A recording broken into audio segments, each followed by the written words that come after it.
Halo teman-teman, perkenalkan nama saya Nicholas Arvenito Nugroho dan saya dari Prodi Teknik Rekayasa Pemeliharaan Alat Berat, dan NIM saya yaitu 0720250009, dan dosen pengampu saya itu Pak Tiawan Tama Dirtian. Nah, di sini saya sedang ada materi alat kerja bengkel dan perlengkapan bengkel. Nah, saya ingin memperkenalkan kepada kalian semua apa itu CAD tools, apa itu electrical tools, dan apa itu measurement tools. Nah, sebelum itu kita harus mematuhi SOP yang ada, yakni safety helmet dan vest dan jeans juga, dan safety dress. Nah, setelah itu sudah terlengkapi, mari kita kenalkan materi-materi tadi. Oke teman-teman, ini yang pertama yaitu CAD tools. Nah, dalam CAD tools itu seperti ini teman-teman. Di sini ada extension yang panjang dan yang ini extension yang pendek. Nah, yang ini itu untuk jangkauan yang jauh yang susah dijangkau, dan yang ini itu yang jangkauannya pendek. Nah, yang ini namanya air handle. Ini tuh handle dari soket juga. Ini namanya soket teman-teman. Dan yang ini namanya torque wrench.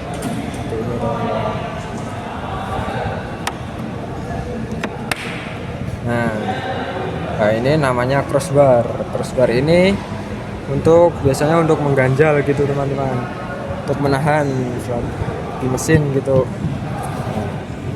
Ini juga crossbar, dan yang ini hanya adjustable wrench.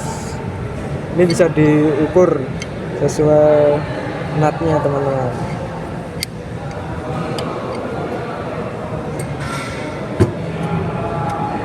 Nah, yang ini namanya pipe wrench. Ini untuk mengencangkan pipa. Ini yang slot pertama ya teman-teman.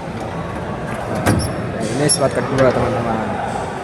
Ini namanya plastik hammer. Ini hanya terbuat dari kayak plastik gitu teman-teman, kayak plastik. Dan ini namanya chopper hammer ini. Ini teman-teman, chopper hammer.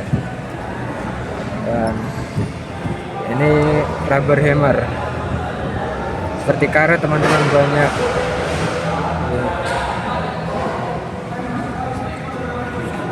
Dan yang ini namanya gasket untuk membersihkan. Kita ke slot ketiga teman-teman. Nah, ini namanya magnetic up tools, untuk mengambil tools yang jatuh. Dan ini namanya T handle, kunci T. Nah, yang ini namanya punch and chisel, untuk memahat. Yang ini dan ini untuk menitik. Nah, yang ini namanya Allen case, seperti ini Allen case, atau kunci bintang biasanya dipanggilnya.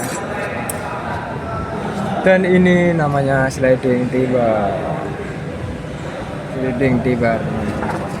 Kita lanjut ke slot yang selanjutnya.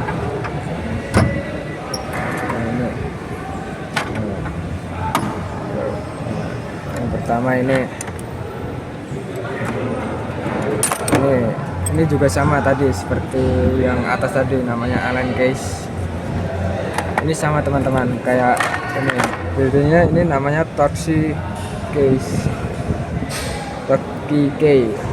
bukan case teman-teman, maaf. Ini ya. Sama ya teman-teman, cuman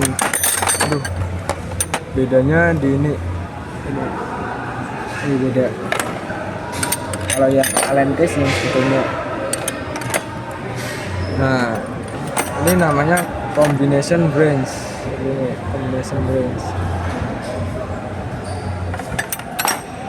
Ini semua sama, cuman beda ukuran ya teman-teman. Ini juga cuman kecil, yang besar, yang sedang. Nah, kita lanjut yang bawahnya. Nah, yang ini di sini ya teman, ini sama kayak yang atas tadi. Seperti yang atas itu ukurannya besar soketnya, yang ini kecil. Nah, ini paling besar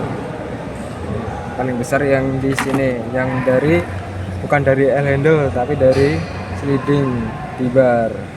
Nah, ini sama seperti yang atas ya teman-teman, cuman bedanya ini itu namanya sliding T-bar and with extension. Ini ada seperti ini. Nah, karena ada extensionnya teman-teman, bedanya di itu. Dan ini juga extension namanya teman-teman, sama cuman ukurannya kecil saja. Nah, yang ini namanya ratchet. Nah, yang ini tuh namanya universal socket joint. Ini bisa diputar 360 derajat. Nah, ini tuh sama soket, tapi ini panjang, versi panjangnya, jadi long socket. Nah, ini namanya vice grip. Dan ini ini namanya long nose grip, vice grip, long nose vice grip. Ini juga sama teman-teman, kayak di atas adjustable range. Nah, yang ini itu namanya long nose, tapi ini bisa buat seperti buat memotong ya teman-teman. Ini kita lanjut yang bawahnya. Nah, ini itu namanya screw, tapi yang cross, apa bisa dibilang yang plus. Dan ini screw minus.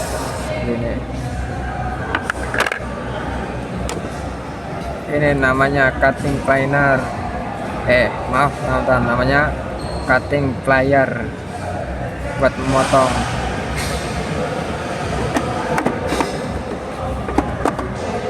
Nah, yang ini namanya combination plier, bisa untuk memotong, buat menahan juga bisa ini teman-teman. Nah, ini buat memotong, ini buat menahan. Ini juga sama ya teman-teman, ini long nose, ini cutting plier, long nose plier, cutting plier. Oke, yang terakhir teman-teman. Nah, ini namanya ball pen hammer ini. Dan yang ini namanya plastic hammer. Nah, ini teman-teman namanya filler grip. Maaf teman-teman, filler gauge, GUGE namanya, filler gauge. Nah, fungsinya itu untuk mengukur celah teman-teman. Nah, di sini tuh ada yang paling tebal, ada yang paling tipis. Ini paling tipis, yang paling tebal teman-teman. Pokoknya untuk mengukur celah. Dan yang ini juga sama teman-teman, seperti tadi, namanya punch and chisel. Ini susah untuk dikeluarin teman-teman, maaf. Nah, yang ini namanya open range, tapi double ya teman-teman, double open range ini. Oke. Nah, sudah semua ya teman-teman. Sekian dari Keditus, kita lanjut yang lainnya teman-teman. Baik teman-teman, di sini saya akan menjelaskan cara menggunakan alat ukur avometer. Nah, avometer di sini terbagi menjadi dua. Nah, yang satu analog dan sedangkan yang satu digital. Di sini saya akan mengukur tegangan atau kapasitas dari baterai aki ini. Yang pertama saya menggunakan avometer yang digital terlebih dahulu. Ini apa ya? Jadi masukkan ke negatif. Sedangkan yang ini masukkan yang positif. Bukan kita akan mengukur voltnya. Nah, kita ukur di DC, jangan di AC. Ini langsung saja kita ukur baterai aki. Cara pengukurannya yang positif ke positif, yang negatif ke kutub negatif. Nah, itu hasilnya langsung ke avometernya. Nah, mendapatkan hasil 11,69. Kita beralih ke avometer yang analog.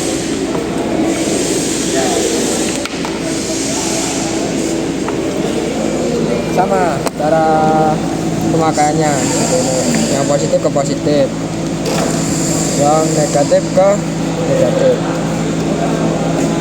Ini cara penggunaannya juga sama. Oh ya, sebelumnya ini kita ke DC dan ke 12 ini. Cara penggunaannya seperti ini. Bisa dilihat hasilnya untuk kisaran 11. Tuh, 11. Baik, seperti itu kurang lebihnya cara penggunaannya alat avometer. Terima kasih. Baik teman-teman, di sini saya sedang memegang alat tatometer. Nah, tatometer ini berfungsi untuk mengukur atau mengetahui suatu kecepatan pada engine, atau putaran engine. Di sini karena tidak ada mesin engine, saya aplikasikan ke kipas. Di sini sebelum mengukur kita pastikan ada reflection. Reflection ini digunakan untuk saat kita menembak, nah seperti ini, agar nanti kelihatan di sini ukurannya. Kita aplikasikan terlebih dahulu. Kita putar ke putaran pertama ya. Kita tembakkan.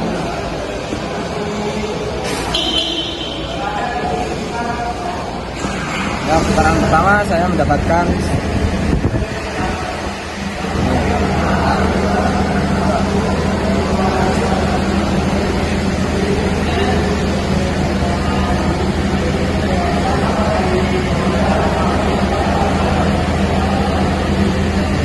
kedua seperti ini. Mungkin sekian penjelasan dari alat avometer saya. Terima kasih. Teman-teman, di sini saya akan menjelaskan dan memberitahu cara penggunaan baterai tester. Nah, di sini lihat jadinya. Di sini ada kapasitas 6 volt dan 12 volt. Sedangkan saya ingin mengetes dan mengecek baterai aki ini, nah yang berkapasitas 12 volt.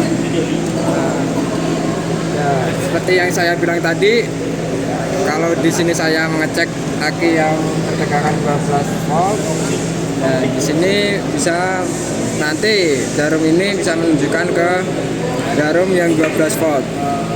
Artinya bagus. Coba kita cek ya teman-teman. Seperti biasa, kutub positif ditancapkan ke kutub positif dan kutub negatif ke negatif. Bisa dilihat jarum tersebut menunjuk ke 12 volt yang artinya bagus. Baik teman-teman, itu saja penjelasan dari saya. Terima kasih. Di sini saya akan menjelaskan cara menggunakan baterai charger. Di sini ada simbol-simbol. Yang pertama simbol 12 volt yang artinya kapasitas aki itu hanya 12 volt. Nah, sedangkan ini 24 volt yang artinya kapasitas akinya 24 volt. Sedangkan simbol ini menandakan bahwa aki tidak terisi atau kosong. Sedangkan yang ini terisi ada 25% dan yang ini terisi 75% dan yang ini oke itu artinya sudah oke atau udah full. Yang simbol yang bawah ini menandakan bahwa aki tercas dalam keadaan dingin. Dan yang ini artinya replace atau aki sudah tidak layak, harus diganti. Nah, yang simbol ini menandakan bahwa aki tercas. Sedangkan yang terakhir ini menandakan kutub yang terpasang itu terbalik. Contohnya seperti ini. Nah, dan seharusnya aki positif terpasang di kutub positif, malah terpasang di kutub negatif, dan ini yang negatif terpasang di kutub positif. Nah, ini simbolnya nyala seperti ini. Yang benar itu seperti positif ke positif, yang negatif. Nah, simbol tersebut sudah mati. Cara pengecasannya seperti ini. Pencet sekali. Ini tunggu. Nah, kalau sudah terisi berwarna kuning gini ke sini, berarti artinya sudah oke atau sudah penuh. Sekian penjelasan dari baterai charger. Oke teman-teman, di sini saya sedang memegang alat yang nama refraktometer teman-teman. Nah, di sini ini alatnya bagian dari electrical tools ya teman-teman. Ini itu fungsinya sama seperti hydrometer teman-teman, untuk mengukur air aki. Ini bagian dari refraktometer juga ya teman-teman. Ini namanya pipet, untuk mengambil air aki atau mengambil air bersih untuk mengkalibrasi alat ini. Nah, langkah pertama yaitu kita kalibrasi terlebih dahulu. Kita cek apakah sudah terkalibrasi. Kita tuangkan sedikit aja ya teman-teman, air bersih ini teman-teman. Kita tutup pelan-pelan. Bisa kita lihat.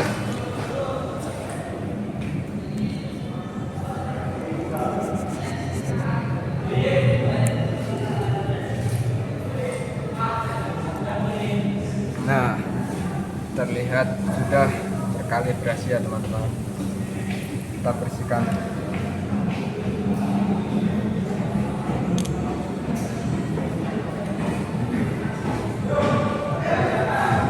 Sampai airnya sudah tidak ada teman-teman.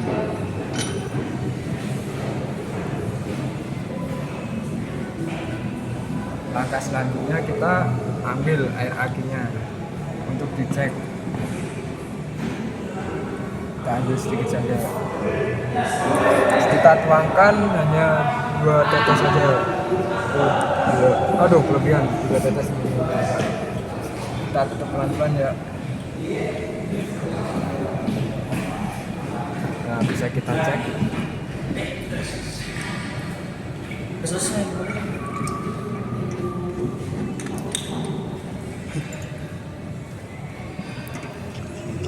Ya. Ini kan pakai tangan kan, aku putarnya. Kau tahu kan ini buka. Aku kembali ini kabelnya. Nah, hasilnya itu jelek teman-teman. Jadi air akinya ini harus diricas kembali teman-teman, agar menghasilkan air yang lebih bagus. Oke, sekian penjelasan dari saya cara penggunaan refraktometer ya teman-teman. Nah, oke teman-teman, di sini kita memegang hydrometer. Ini bagian dari electrical tools ya teman-teman. Jadi itu alatnya berfungsi untuk mengecek kelayakan air aki. Ini saya aplikasikan ke aki ini ya teman-teman. Kita coba tes airnya. Caranya itu tinggal kita tekan, terus kita masukin, kita masukin ke sini, terus kita lepas. Dia pelan-pelan akan naik. Nah, pelan-pelan sebelumnya belum saya jelaskan. Nah, di sini ini tandanya kalau merah itu perlu di recharge ya teman-teman, dan yang hijau itu bagus. Nah, yang putih itu tandanya cukup bagus. Dan ini itu menandakan ke merah. Nah, berarti bisa disimpulkan bahwa air aki ini butuh di recharge kembali ya teman-teman. agar mendapatkan yang lebih baik lagi atau lebih good. Oke teman-teman, sekian penjelasan dari saya tentang hidrometer ya teman-teman. Oke, kita lanjut ke selanjutnya. Nah, baik teman-teman, di sini saya akan jelaskan bagian dari alat ukur Fender kaliper. Saya sedang memegang dua Fender kaliper ya teman-teman. Cuman ini itu sebenarnya bagiannya sama, cara pengukurannya cuman beda di skalanya. Ini 0,02 dan ini 0,05. Saya jelaskan bagian-bagian dari Fender kaliper ya teman-teman. Nah, yang pertama ini itu output, ini input, ini dip, dan ini lock. Nah, caranya yang pertama, apa itu output? Output itu untuk mengukur bagian luar diameter atau luar benda ya teman-teman. Nah,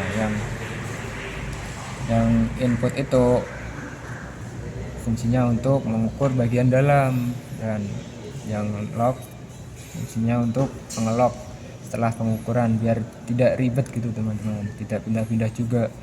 Terus yang dip ini fungsinya untuk mengukur kedalaman, kita aplikasikan untuk mengukur ini ya teman-teman, mur.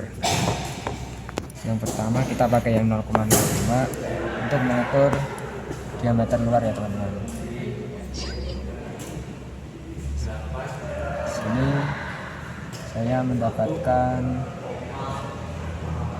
ukuran 29,50 teman-teman. Nah, ya 29,50. Sedangkan yang inputnya kita mendapatkan 17, maaf teman-teman, 18 teman-teman, 18,30. Maaf ya teman-teman, tadi cuman geser. Nah, setelah itu saya mengaplikasikan dengan yang skala 0,02. Nah, kita cari terlebih dahulu diameter luarnya. Oh ya teman-teman, sebelumnya saya jelaskan cara mengukurnya. Nah, yang ini kan ada 0, bawah 0, atas 0.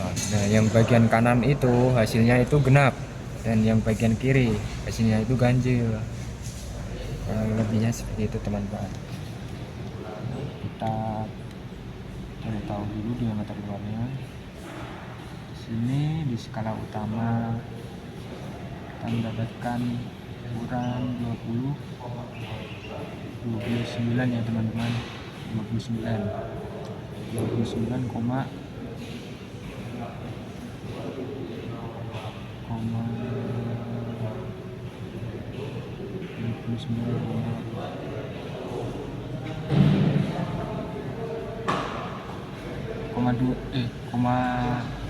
teman-teman, 29,3. Nah, kita cari yang input, yang diameter bagian dalam.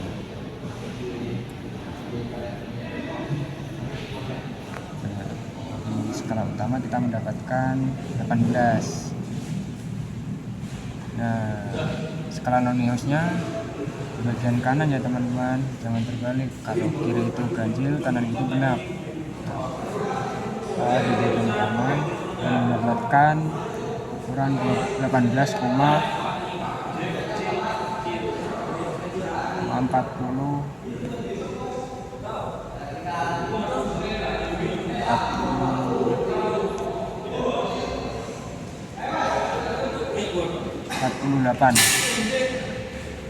Kurang lebihnya seperti itu. Nah, maaf, saya menjelaskan cara ukur kedalaman. Kita ambil yang alat ukur 0,05. Ini kurang lebihnya sama kok teman-teman, cara mengukurnya. Kita pakai dip terus seperti ini. Nah, sudah kita lock biar tidak ribet. Kita baca kedalamannya yaitu 20,25 teman-teman. 20,25 seperti ini. Oke. Sekian penjelasan tentang Fender Caliber. Semoga bermanfaat bagi kalian semua. Dan kita lanjut ke alat ukur selanjutnya. Baik teman-teman, di sini kita terjun di bagian measurement atau alat pengukuran. Nah, di sini saya akan mengukur umur menggunakan alat mikrometer.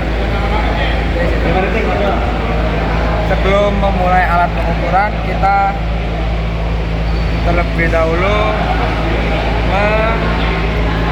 mengkalibrasi alat ukur ini menggunakan inset. Cara kalibrasinya seperti ini. Bisa dilihat kita cari yang sama dengan alat ukurnya. Saya menggunakan alat ukur mikrometer berukuran 25 dan insetnya juga harus 25. Ya teman-teman, 25. Nah, sekarang cara kalibrasi. Kita tahan di sini. Kita pasin terlebih dahulu. Nah, sudah kita pas. Nah, ini kan ini tidak pas dengan titik nolnya ya. Nah, ini garis pertama ini. Nah, kita kalibrasi harus pas dengan titik nol.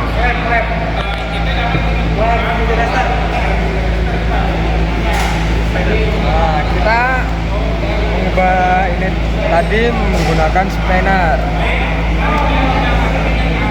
Yang ini dimasukin ke bolongan sini. Nah, kita pas, kita tarik ke atas pelan-pelan.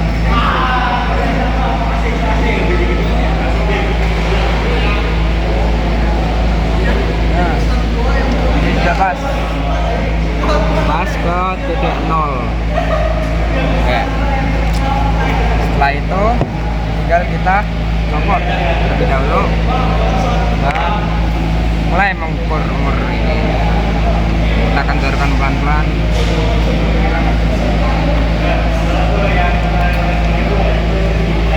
Nah, kita kencangkan lagi.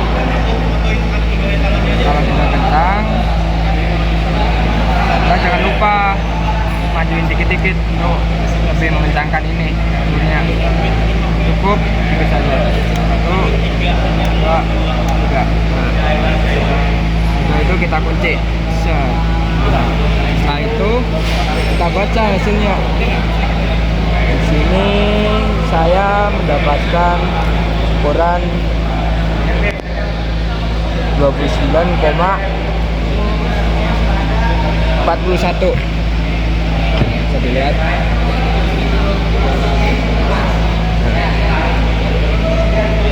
Kurang lebihnya seperti itu cara pengukuran mikrometer. Baik teman-teman, terima kasih atas perhatiannya. See you di alat pengukuran yang lainnya.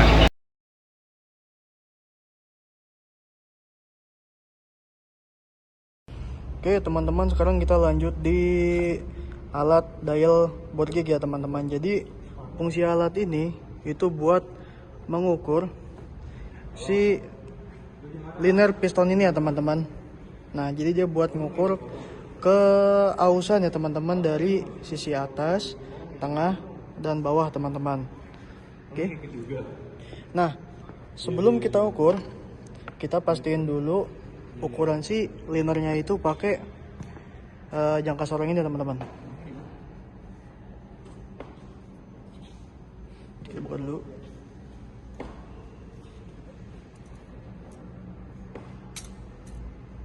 Nah, setelah kita ukur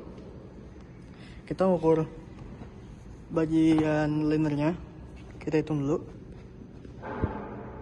Kita dapat di sekitar 81, ini masih masuk 81 ya teman-teman, masih belum lewat dari 82. Nah, untuk si skala noniusnya kita kebetulan ada di 9 ya teman. Kita dapat di angka 9 yang lurus. Jadi kita dapat 81,9. Nah, itu kita buletin aja teman-teman, jadi 82.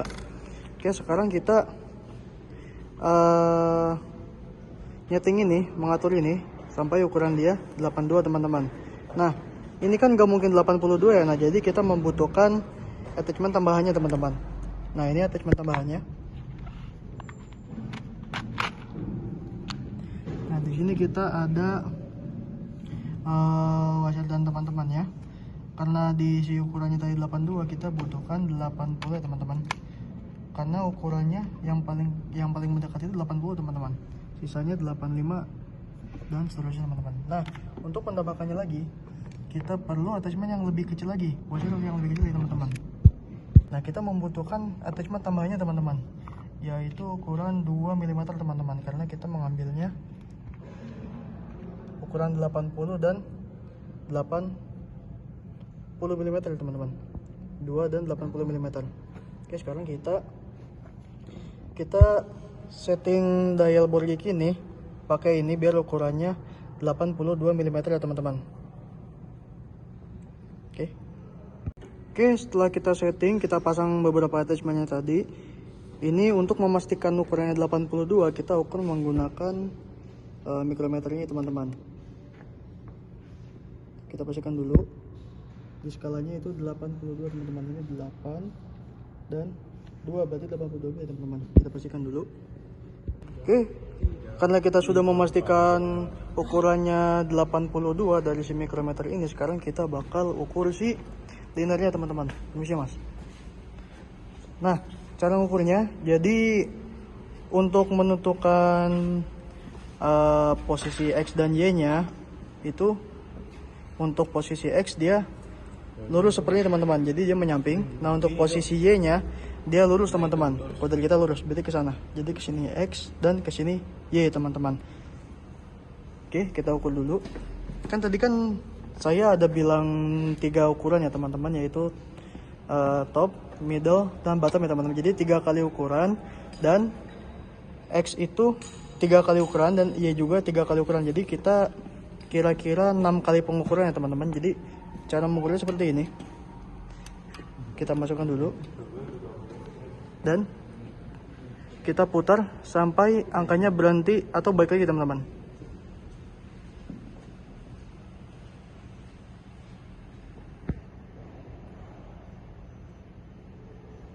Nah, karena jarumnya belum menyentuh angka 2, jadi kita dapatnya 91 ya teman-teman. Jadi dari si pengukuran awal kita tadi, kita kan dapatnya di jangka sana tadi kan 81,9 ya teman-teman, karena kita bulatin jadi 82. Nah, di sininya 91 ya teman-teman. Nah, saya akan mengeskip pengukuran yang lain-lainnya karena bakal memakan waktu yang cukup lama, dan nanti hasilnya akan langsung saya tulis di papan tulisan teman-teman. Setelah kita mengukur liner tadi, nah hasilnya seperti ini teman-teman. Nah, ini hasil pengukuran. Nah, ini ukuran standarnya dan langkahnya, ukuran standar dan langkah. Dan ini ukuran standar pada oversize dari 0,25, 0,50, 0,75 dan seterusnya, kelipatan 25 ya teman-teman. Dan ini rumus untuk mencari ketirusan dan keovalan. Nah, di sini rumus untuk mencari CC. Kita masukkan dulu ya teman-teman, kita lihat dulu dari hasil ini linernya oval atau tirus. Nah, di sini ada X1 kita mendapatkan dengan 2,02, kita tulis saja 0,02 dikurangin D1. D1 itu 82,01, kita kurangin 0,01. Nah, yang S2 kita mendapatkan 82,01, kita tulis 0,01. Dan yang D2 0,01 ya teman-teman. Nah, X3 0,02 kurangin yang D3 0,02. Apa? Kita jumlah ya teman-teman.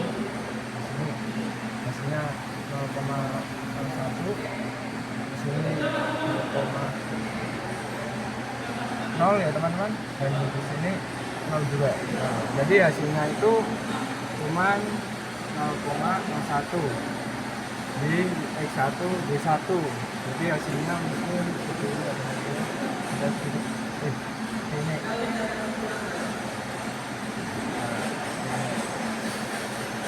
Di sini 0,1, jadi agak menirus. Nah, kita di sini cut. Ya. Nah, di sini kita akan masuk ke rumus pengukuran sesi ya teman-teman.